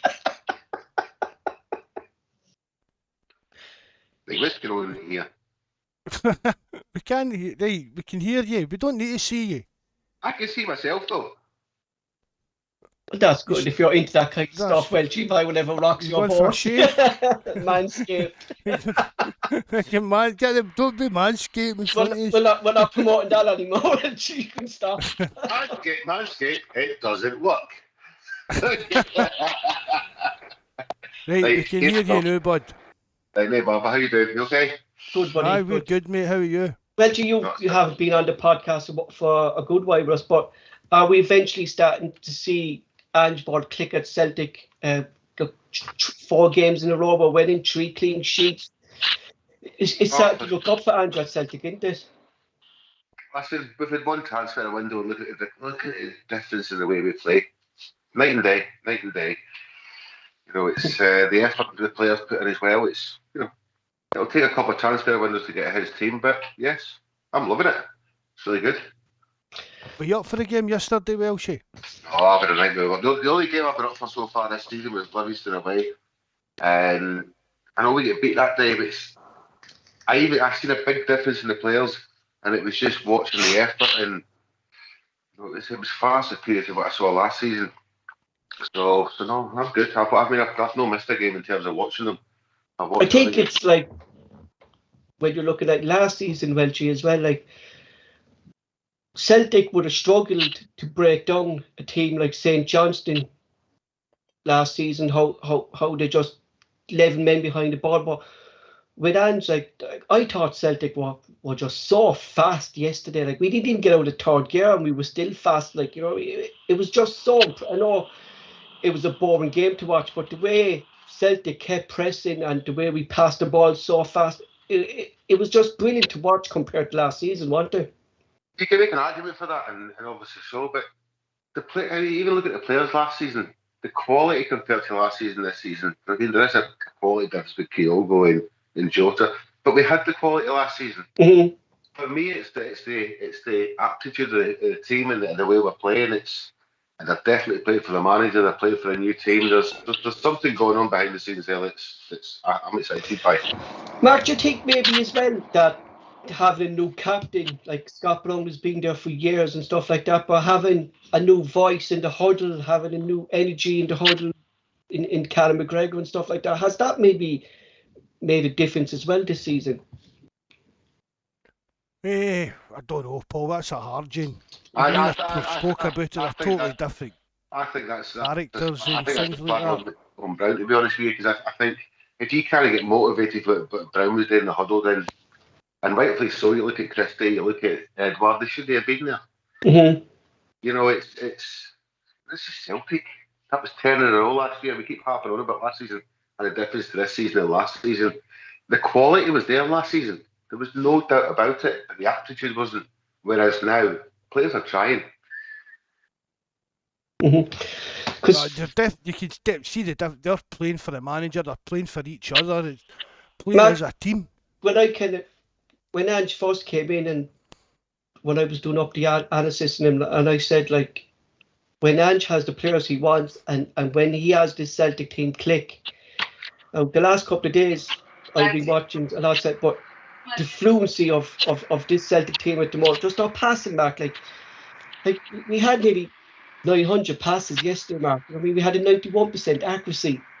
Like that's unbelievable stats, like compared to what we're seeing. Like, and am I proving right, Mark, that when we see the full effect of Ange, when we see the players, like every day we seem to be spending Ange, the team seems to get more and more comfortable with Ange's system, doesn't it? You've said it and Mikey said it. Once we got up to speed in that, Paul, the teams in Scotland are going to really struggle to keep up with us. Mm-hmm. That'd be my Ida guy. Honestly, man, that blew me away. Some of the videos I watched of him the other day, Paul. Indeed. I don't know if you've seen him. This lad that was supposed to be scouting, Medina. He plays for Yokohama with Ange, and it was actually Ange who signed him for Yokohama. But if you talk Kyogo and Yasha fast, Mark, this fella's just on a different level, isn't he? It doesn't seem to stop. No. I mean, I saw some table that had been put up with the amount of sprints in the J League of the season, and 8 of the places was took up with this guy. He just seems to constantly run, and he seems to be going full pelt and not getting nowhere near the ball, and then he's just got this bursty speed that just takes him past the defender. See when you look at going to work in the morning, doesn't matter what your profession is, and you go to work, and see if a guy like Ange, who's your boss, you'd want to work for him. And it's just his character, Welsh, ain't it? It's just. Are you borrowing some of his methods in that, Welsh? You know, it's not just turning up with a wee nice jumper on at work and that. But Mark, it's not just it's not just where he is. It's the way he's handled himself as well in Scotland. Look, this boy's approached by journalists in Scotland, like he quietens the media. He's a kind of stereotypical Australian, but isn't he? Yeah, just cool. I love the fact that he doesn't bow down. I love the fact that he just says, "That's me. This is who I am." And that's it. It's just you know, it's like stereotypical Australian. They'll say what's on their mind, whether folk don't like it or whatever, but they've always got that kind of laid back kind of. But Mark, the lads said that. He's also the kind as well. See if things never went well, and he was sacked after 6 months. He'll still go to his next club and he'll do the same thing. He's just he sticks to his beliefs, and that's it. Do you think though? That's a good point there, Rab's saying as well. I meant to say that to you, Paul. Yeah. It was McGregor. It was the only player that's played against the Ferencváros last season that was still in the team the other night. Wow. And that's it. That's just Sean, Mark, that maybe, I don't know, maybe the lack of effort that was given last season. Like, we could have won that game midweek, Mark, by a lot more. Like, that scoreline didn't reflect that game No, last week. So it no, we didn't. could have really hammered them. Anybody else thought that Buzz Bomb's Gordon Strachan's boy? Statman. But Brian, I say Buzz Bomb. He's Gavin Strachan. Look, see these stats. He's brilliant. He's brilliant. You see, Gavin Strachan is if we don't give him the credit he deserved, he's definitely Buzz Bomb. Definitely Buzz Bomb. you may be right. Yeah, but Mark, like, he came on the stick last season because people were saying he was a coach, but he's not a coach, Mark. Like, we'll eventually see maybe Gavin Strachan was working with a manager who likes the data, who wants to see the data. Like, because last season we wouldn't have saw maybe Cal McGregor coming off to get a rest, you know? What do you think, Paul? Do you think these 3 or 4 clean sheets we've had in a row down to John Kennedy's defensive coaching? Yeah, exactly, defensive coaching. You know, but he was getting the stick for that, Mark. He got pelted for that, Mark, last season because people said he was defensive coach. And we spoke to Jackie McNamara himself, Mark, and he said there's no defensive coach in football. You know, it's kind of not really hard of Mark, really, is it? It's a fans' perception, though, isn't it? It's the way fans take it, and he's a scapegoat. You know, when things are going wrong, it's easy to point Paul gave him dog's abuse and never gave the guy one bit of credit. Oh, no, I did, Mark. I did. I said credit where credit's due. John Kennedy took the Ange system. I looked through my notes if you want, and I'll say that. You know, but speaking of John Kennedy, look, Mark, I've noticed that last season we saw John Kennedy with his arms folded and stuff like that, but now you see him hugging Ange, or he's hugging Gavin Strachan, or he's hugging the players coming off and stuff like that. Like, you're seeing a different buzz around the whole club since Ange came in to Celtic, haven't you? I feel good factors back. I don't think John Kennedy would be there if Ange didn't want him. Mm-hmm. You know, Ange. I mean, everybody said it. We've all said it. Brendan Rodgers rated him as a coach. Everybody that's worked with him rated him as a coach. It's just something all he done last season was Neil Lennon tell me day. Yeah, but I think, Mark, he didn't cover himself in glory when he was there. The chance to change things. That's what kind of made me thought, what you doing here? You a chance to prove that you were. That sort of ratified the fact that he's not a first-team manager. He's a coach. You know, he's sort of good at what he does. It's like there's certain people you see who come up. Remember the guy who was Newcastle, John Carver, and you see Mike Phoenix, guys in football that Manchester United never be good for managers. Like Brian Kidd. Look at Liam Brady. Look at Brian Kidd for years and years at United. They went to Blackburn and then obviously back at City.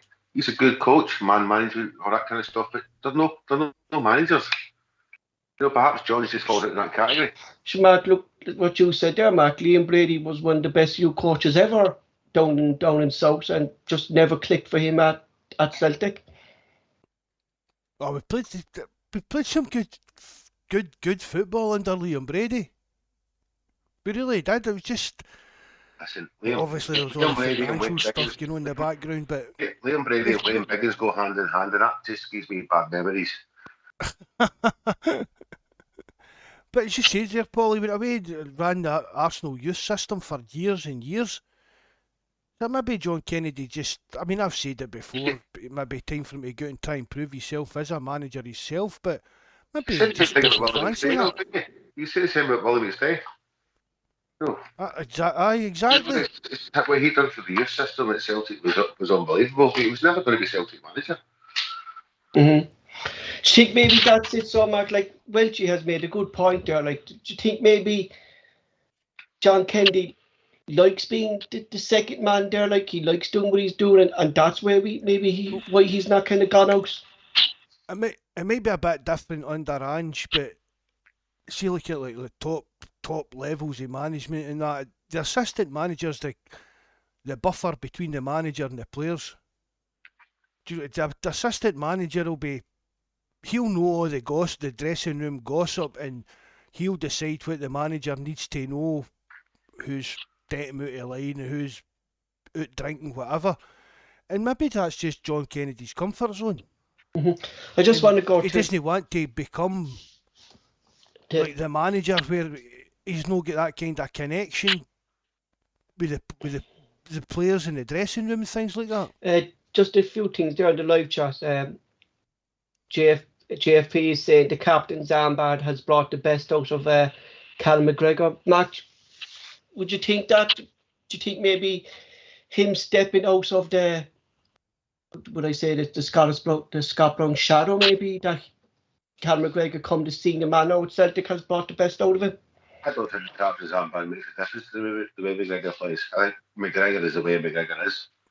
And he'll play. If somebody else comes in and takes the captaincy, he'll still do his role. I think Scott Brown moving on makes a difference to how Callum McGregor plays.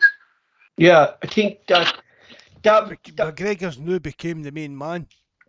Yeah, I think he plays that upon himself anyway. Do you know what I mean? I think that's just his character. But what's the best position for him, Brian? Like, he's clearly taking on kind of the last man in the midfield. Like, do we still? I said before the live chat, I think we need somebody who sits in the midfield. Somebody, I mean, Wanyama type, that type of player. Somebody that sits in front of the back four. I think McGregor's good at doing that, but I think McGregor's better playing on the front foot. I think he likes to be a little bit forward. We've got Roderick and Turnbull playing in two positions, and it's obvious them two really can't play together. But I think if McGregor moved a bit forward, and with either Roderick and Turnbull and somebody behind him, he would do a lot better. I think, Mark, this is my own view now, and I think we could do two signings in January. It's a midfielder who's going to sit that back, and I think it's going to be Kida for Yokohama, and it's going to be Mida for Yokohama. The attack. I think those are going to be two players in the Asian market that Ange would look at, because they're two players that he signed specifically to suit his system for Yokohama. And when he signed those two players, Ange ball clicked at Yokohama, and that seems to be the main area, Mark, where Celtic are lacking at the moment, is that player to sit there that's going to control the speed of our play. You know? We've done no with McCarthy if he was fit, Paul. That's actually before in the live chat before this. It's if McCarthy comes as a forward, that's exactly what he'll play.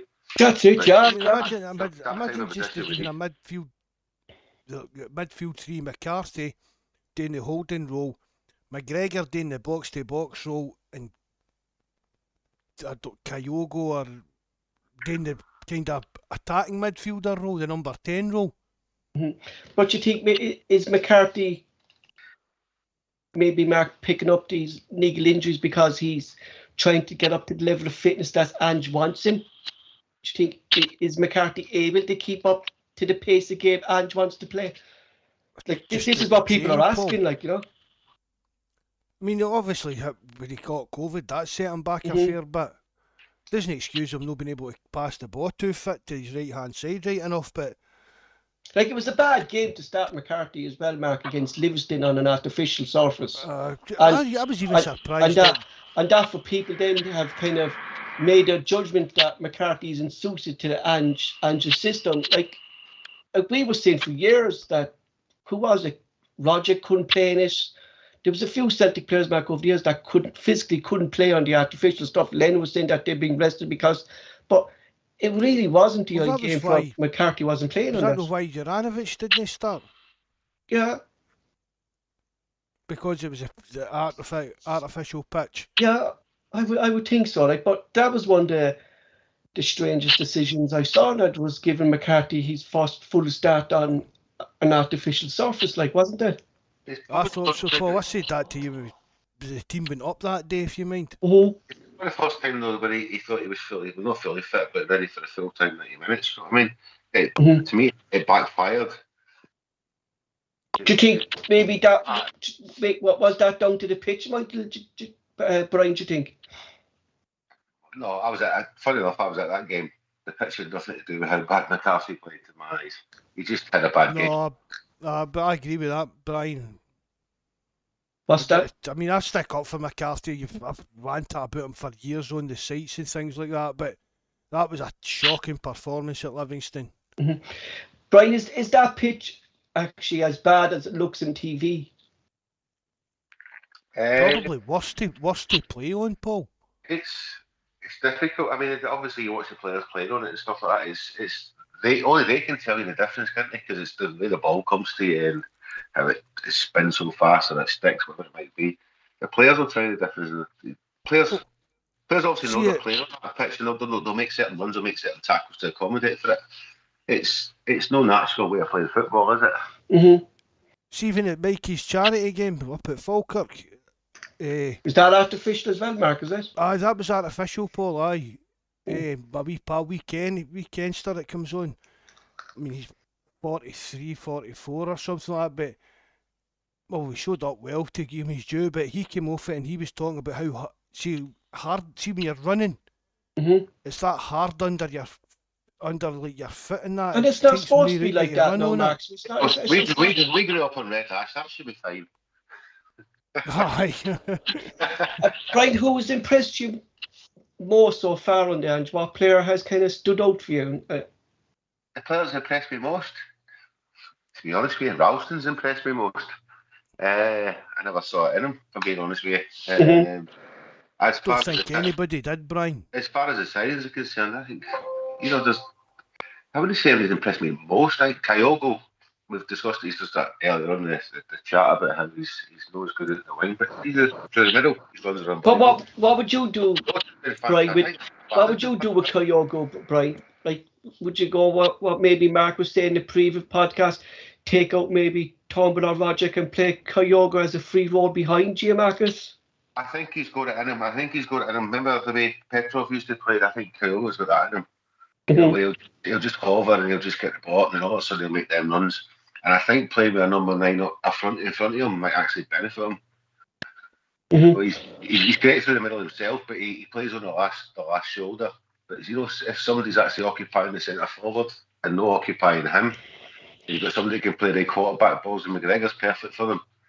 You can pick them runs, you can make them. I think he'd be good in a 2, but I don't think, like Michael was talking about before, I don't think he'll play a 2 up front. I don't see Ange going with 2 up front. I really don't. No, he never did, Mark. Looking at kind of Yokohama and stuff like that, it did. But a strange one here is what Buzz is asking Mark during the live chat. What would happen if we did bring in Mida in January? Who's going to drop out then, or will he's another player, Mark, who can play across. And it doesn't have to be players dropping out, does it? It's competition, it's rotation, you need a strong squad to go forward. But we were saying that players need to be on their toes, Mark. You know what I mean? We know Ange's this kind of forward-thinking, modern type of manager. He'll be looking at we're talking about Gavin Stratton and all the data and stuff like that. He'll be looking at all that. And we've spoke about it as well. If there's players behind you that are champing at your heels, if you're not playing well enough, I'm taking your spot in the team. It keeps them at the top of their game. A good example of that, Mark, was James Forrest when he had Patrick Roberts. Paddy Roberts, exactly. That's actually. And you've got to think that Ange's not hit for Sartori's season yet. He's not had an opportunity to. I mean, a bad eye, but it's a great signing. He's done really well for us, but. Jamesy as well. If he steps up his game because of Padders there, good things could happen. And considering too, Mark, like how fast Ange's system plays and stuff like that, you need people to come off the bench who actually are going to make a difference. Like we saw for years that Celtic didn't have a bench. Make a difference, Paul, or keep up the level that we've already got on the park. Looking to next week, Brian, against Hibs, like we spoke, it was 2019. I think if I'm right with Buzz is on the live chat, I think February 2019 was the last time we beat them. It's always been a tough game to go to, but do you think Celtic will go there for the win? I think I've been to every one of them games. I'm not going Wednesday, so Celtic will win. Yeah, I think, Mark, everyone's kind of fairly confident for Wednesday night. That seems to be. As I said earlier, I'm not overly confident. Mikey says we'll pump them there. But again, Paul, I'll just be happy with 1-0 and get out of Dodge. And Brian, what about the partnership? It's all about just doing it. It's just grind, get the results, get the points on the boards, progress as a team. You know, it's just keep going, keep the momentum going. That's it, Mark. Like the more we seem to be winning, there seems to be kind of a more better approach to games. I don't know what would you call it, Mark. Ren mentality seems to be coming back into this Celtic team, didn't it? Paul, I know cliche in football, losing's a habit, but so is winning. Mm-hmm. You know, if you're getting into a rut of losing games and dropping points in that, it's hard to get out of that kind of rut. But if you're winning games and grinding out results and the players themselves knowing if they go out there and give 100%, we will get a result here. That's because, Mark, another kind of rut. In some games, Mark, you'll agree with me here, like there was some games under Ange, it kind of looked too similar to last season. You know, and there's still sometimes during games, Paul, there's a wee bit too much pointless passing sideways and things like that for my liking, but that's why I was so impressed with yesterday, Mark, that I didn't see none of that yesterday. You know, I saw fluency within the Celtic team. Like they were just so quick on the ball. There was no dwindling on the ball, and everything was just trying to go forward all the time. You know, and maybe Paul, maybe the wee sideways passings portions of the games is maybe the player just trying to catch their breath and get their second wind. Yeah, exactly. That was Rodgers' philosophy as well, though, if you remember. Mm-hmm. We pass, and try and draw them out. Unfortunately, we play against teams who just geared up to sit back. You know, see, that's what I've said about players like Kyogo, Jota. See, under Lennon, even with Rodgers, with Sinclair that could do these things and break down the defences that they can put. And for me, that's what Kyogo and Jota can do for us now. Jota's the type of player, he'll just think, if I can't, he'll not just sit with that. He thinks, I'm getting back this guy. You know, and that itself creates space, doesn't it? We've got to sign him. Definitely. I was just about to ask you that, Mark. Like six million, Mark. Like it's a no-brainer, isn't it? And Jota himself too, Mark, seems to have been taken to the Celtic fans. I think he's loving the hype that's around him at the moment and stuff like that. That helps, Paul. Yeah. These young guys will know what's getting said on social media about them, things like that. So at his age, why not, if it's a good season out here, decide to stay for the next 2 or 3 years? But you just hope he's for £6 million. What was that, Brian? Just hope he's done another Paddy Roberts who thinks I'm going back to Benfica for a bigger move. It doesn't get it. Mm-hmm. Oh well, it's going to be. But I mean, even though we've got that option, it's down to the player as well, Mark.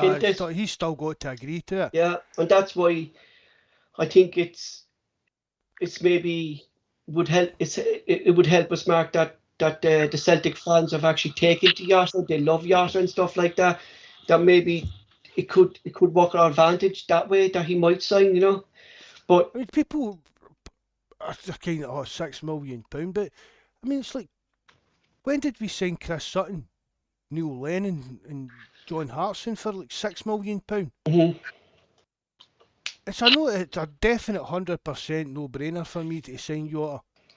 Especially, Mark, when you look at this, the way we've bought Edouard for 9 million.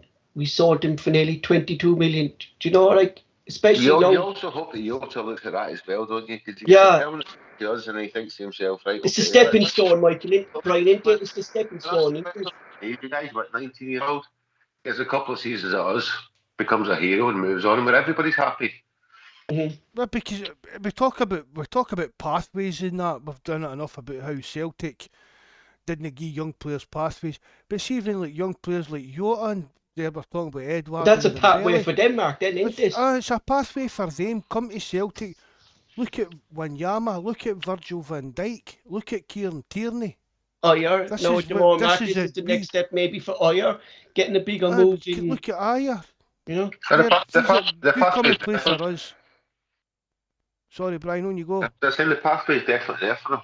Definitely. Aye, and they'll know that. Well, more than important, their agent will know that. And of course, Mark, like looking at that, we've our own kind of young lad as well that still needs to break into the Celtic teams. The young lad Moffat, he's there as well. Like, you know what I mean? So, like, there is good young players within the Celtic group, like, in there.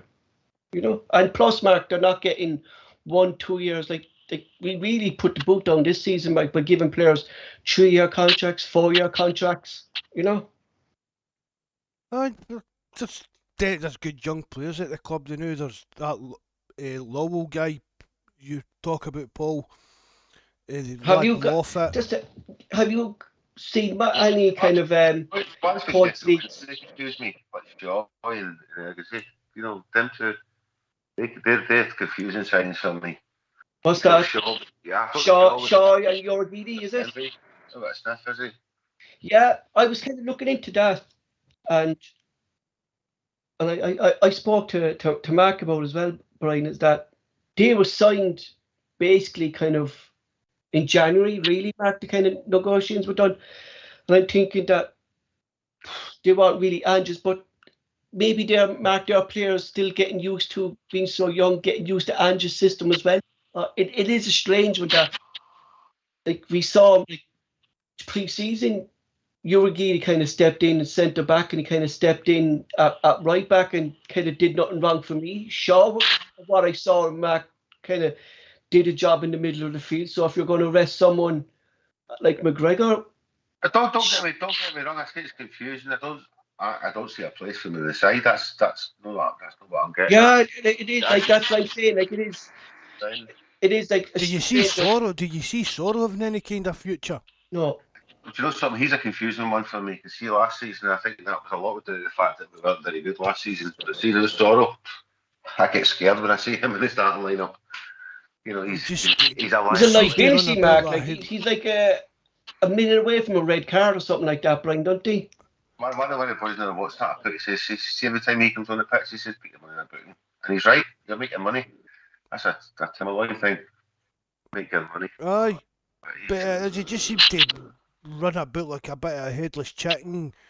It's like he was lucky. What was it, Mark? What game was it? He was lucky. Was it the Batiste game that he was lucky? The best game, he was very lucky. Very lucky to stay on the pitch that day, wasn't he? You know, one player who's impressed me so much has been Joe Hart, and I've said it numerous times, Mark, on the podcast. Like what he's brought to the club, like an experience alone to the back four, Mark, and seeing him yesterday dragging Vickers away from not getting involved with Kane. You know, what a signing he has been, Mark, at 1 million. You know, and not just for Celtic, but for Joe Hart himself, Mark. You know, he said it himself that he's starting to love the game again since he came to Celtic. Still kind of play it for the back. Well, he had the most pass accuracy yesterday. If you look at the stats, Brian, he had the most pass accuracy yesterday against St Johnstone. He's going to get chipped for miles. You can see that coming. I don't know. I think that's one of the aspects of our play that I'm not that keen on. I mean, I love this playing for the back and stuff like that, but you know, let's be honest. Joe Hart, we bought Joe Hart because that's not what he's good at.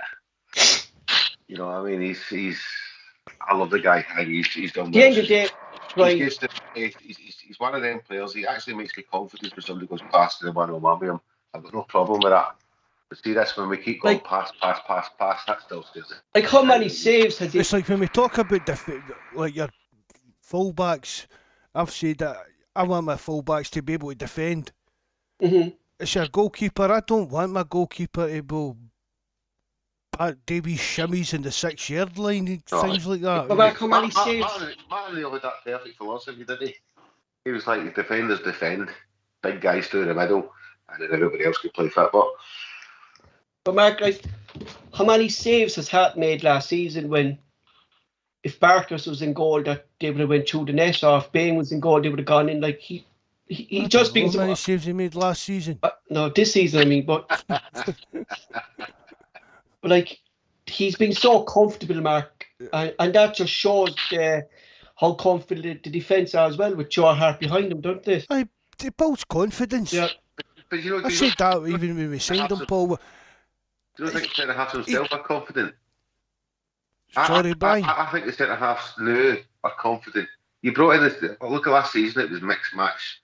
Blah blah. You know, three keepers last season, Brian. Yeah. But with the Vickers and with the Starfield, all right, past couple of seasons, but it's been them two consistently.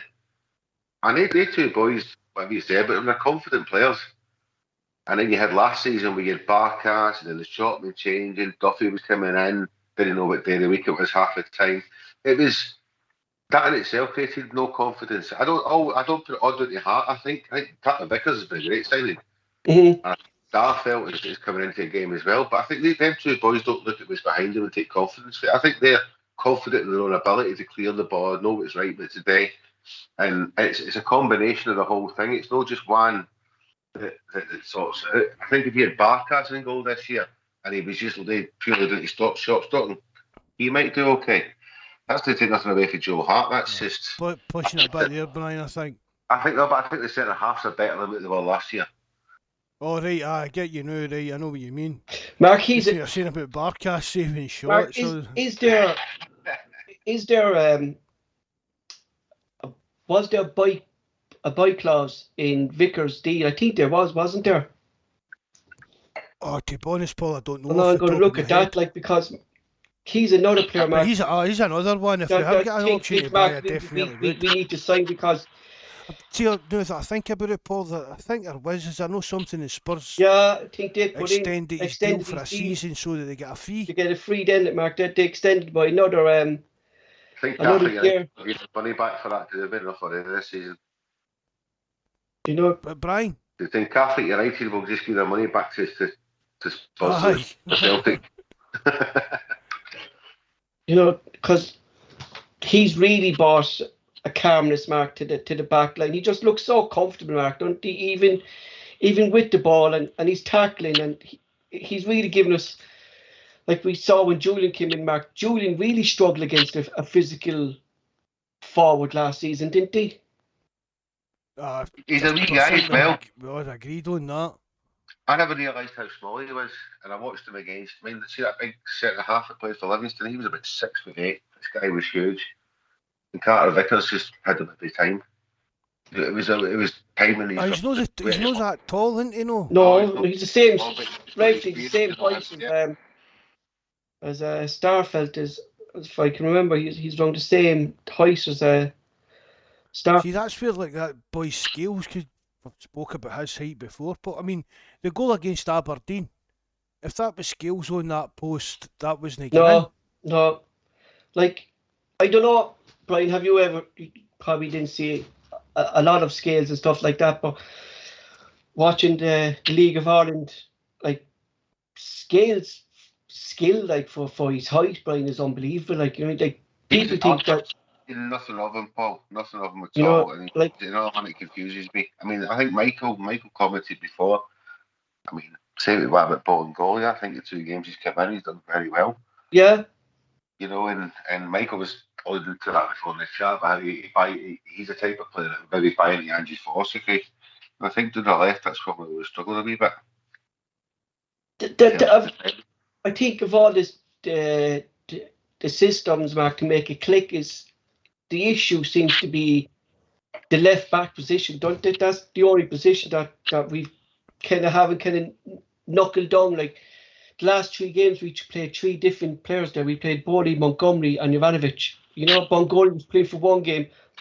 I know he couldn't play the Europa League game because he wasn't in the Europa squad. But no one kind of has been settled down there. No, does nobody's Ange claiming actually the wait position. anyone? Nobody's but that's stamping their authority on that position. Does that maybe think then, don't Mark, that Ange doesn't think that none of them can rate? I don't think Ange's happy with that because there's no way we've signed Jovanovic as a left back.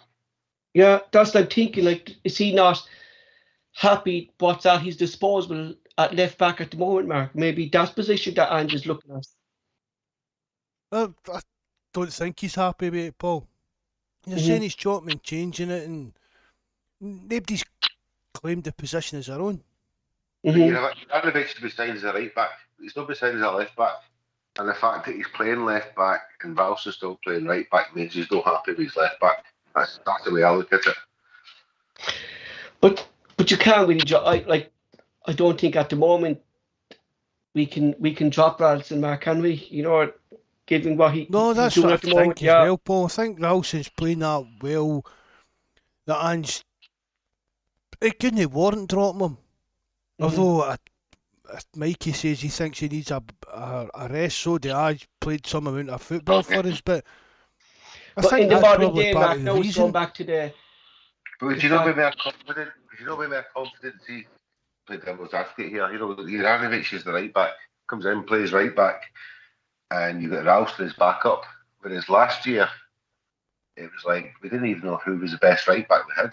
Now we've actually got a good side on that side. The left backs became last season's right back, Brian. We don't know who's 100%. the best for that point. Yeah. Like it's kind of switched over to. We've had that problem since the Tierney went full stop anyway. But we're never going to replace. No, I don't mean KT. But everybody kind of still gets compared to that. I think that's what happened to Taylor, Mark, wasn't it? That he was compared to Tierney all the time, wasn't it? I think so. But we seen clearly then, Joe, Mark, like Taylor's the type of player, Mark, who suits a Neil Lennon team. Do you get me? But he doesn't fit into Ange's system then, do you know? No, it really struggles with that inverted full-back thing, Paul. You know, like it's going to be interesting, isn't it? The transfer, and like Mark was saying, like that. I think we'll sign Mida and stuff like that. But like we've proven, Mark, like there was some unexpected signings this year who they weren't even rumored. Like Abida came out of nowhere, Kyogo came out of nowhere. You know. So if we're going to make these signings, Paul, we're still going to need to move players on as well. That's it. Who do you think is there players going to be gone in January? That's a good question, Mark, that you brought up there. Do you think there's going to be players gone in January? Well, it's hard to buy players in January and it's harder to sell them, but I mean, we'll beat on. I don't think he's going to sell Beaton, Mark. No, but even Beaton's played all right when he's actually played as a defensive midfielder. And that's the perfect example of what we're trying to say, is that playing players, Mark, in the right positions. Like Beaton was brilliant when he played in the midfield role, wasn't he? You couldn't fault him when he plays in that role, Paul. You know, and see, for somebody coming off as we've spoke about it, is game management, Paul. See if you're 2 or 3-0 up with 10-15 minutes to go, Beaton's one of the best players that we've got to come on and tighten things up to see the game out. Yeah, exactly. He's happy to be there, sitting on the bench. What was that, Brian? There's a player who's happy to be there and sit on the bench. I know, I've said that. Just said for years, Mark, like he's taken up a rage that beats on his things, but the way beats on his things, he loves the club, don't he? What's that? Say that again, Brian. I said if he's, for me, if he's that, they're few and far between. You've got your players who are up and coming and we're trying to make a breakthrough. They'll take their time on the bench to get their breakthrough. I think Beaton's at that time in his career, he's one of the players that I actually would keep, because he's happy to sit there on the bench and just take his time. It's how you use him. Don't throw him into a European tie and sit with centre half. Throw him into a game where 2-0 up and sit in front of the back four. Yeah. Close the game. It's horses for courses when it comes to Peter. That's what you've been saying, Mark. Yeah, that's what you've been saying, Mark. Play his strengths. I mean, he was never a centre back, never in a million years. You know, he was a stopgap who became a permanent gap. That was the problem with him, wasn't it? That was basically it. All of a sudden he was just. See, over the last few years, he's probably played more at centre back than he has at the defensive midfield. So who was? Kind of... we're all surprised how well he played against Aberdeen at centre midfield. And what manager put him into? Was it Rodgers or was it Neil Lennon that put him into that back line first? I'm not sure, but I don't think it was a conversion. It was a needs must. Yeah, I think it was, aye, and we could understand that. But then, as you say, Brian, just kind of became the norm. like your third or fourth choice centre back rather than your second choice defensive midfielder, where we know that he can play. Yessi, Brian looks like another player who kind of doesn't suit Ange's system as well, don't he? I can run quicker than him. Yeah. That's the I problem. don't For me, believe that's that. I want to see a video of that, Brian. I said, well, you tell me she's not going to TikTok. ball, you'll see me running. But he really does. He started. I mean, I watched that Jake Marcus at the first time of the weekend there just now. And he looks. I'm not saying he's static, but he's a centre forward who wants to play centre forward. And we put Ayeti into that same pigeonhole. Yeah, and he's not getting into positions that G Marcus got yesterday. The fact is, you watch Ayeti, and he's just a huffer and puffer. He's just, to me, he's one of these that he moans whenever something doesn't go right for him, and he stands there and he doesn't do nothing. To me, I just don't see anything in Ayeti, nothing at all. I mean, I'm not saying, Jack Michael raves about his early doors for him as far as I'm concerned, but I get that impression. Ayeti I've seen enough of to say, nah, you're not for us. Mark, I get that impression there as well. Forget what Brian was saying there. Like, he seems to moan if he doesn't get a pass, or if the pass is wrong, or if something doesn't go his way. He kind of doesn't fix him. A wee kind of like purple patch there, Paul, and he seemed to look as if he was maybe knuckling down and buying into Angie's message or style or whatever you want to call it. But we've seen it too many times this season, Mark, didn't we? The forward line really kind of slows down, or we're not making the space that Kyogo would make there, you know? You've only got to look at last season where we were limited up front and what have you. And I thought that the time for Ayeti to shine was when Lucy was playing well. And it never happened for him. So I don't think it's going to happen for him at all. Right? No, he's had enough chances. Again, we're talking about players no grasping their chances at left Mark, back. It's very hard to set a player then, Mark, isn't it, when he's not performing at your club and you're trying to get him out. So it's very hard to set a player then, isn't it? If there's one position for, like Mark was just about to say there, if there's one position for Celtic that was there for the taking, it was up front. Mm-hmm. And he never took it. I mean, Kyogo's came from nowhere. And obviously he's going to be the star man with all those things. But Ayeti, he had enough chances to make that his. Especially when Kyogo was injured as well, Mark, didn't he? He had that chance, and G. Marcus wasn't fit enough to play. He had that chance he scored 2 goals, but he really. You can't even say that he put in a shift to try and even show that he's working to get better or do what the manager wants him to do.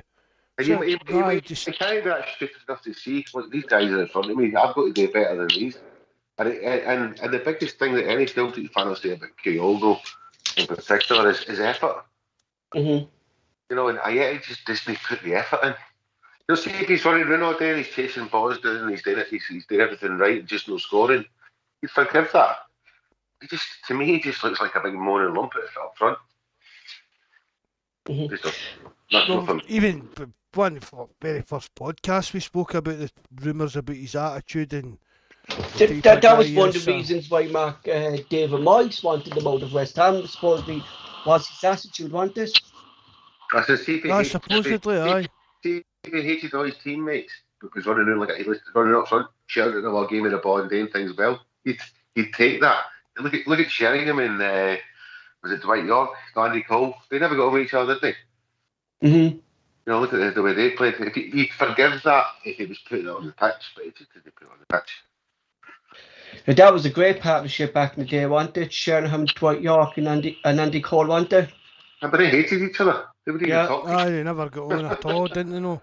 You know, but you look at I know it's not, man, but Brian, you look at that Manchester United team today, they're not a shadow of that Manchester team in the 90s. You know? No, listen, £80 million for Harry Maguire and it's like Celtic players. Come on. Mm-hmm. Yeah. I mean, honestly, Christopher Ayer's a better defender than Harry Maguire. Definitely. You know, like I wouldn't take Harry Maguire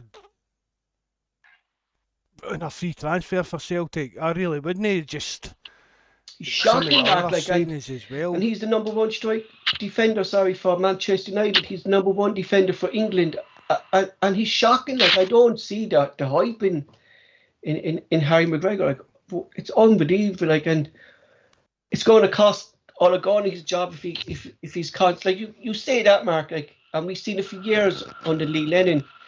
The favouritism. Like, last season, we clearly knew. But And Solskjaer should never have got that job. no. Obviously, I like doing this right down in North Wales, and the majority of my pals are all Man United fans. And obviously, I'm on WhatsApp groups and all sorts, going about their wind up the day and stuff like that. And every single one of them, it's not a new thing. Every one of them is always at the same thing. Why they don't get the job? You know, you've done Man United. You tell me the best manager in the world should be managing Man United. Mm-hmm. But it's like I don't watch them very often. I very rarely watch the English League, but I was watching United Liverpool today. I watched it today and I thought there was nothing. No wonder you drank loads of bottle of wine. So I mean, even that Pogba. Yeah. I mean, on the pitch today, well Mark, for France, 15 minutes today, Mark, he was on the pitch and he got sent off. Did I you know. see that tackle? I think he was a bit unlucky. I thought that tackle was a great tackle. I didn't. I thought he was unlucky to get sent off. But do you know?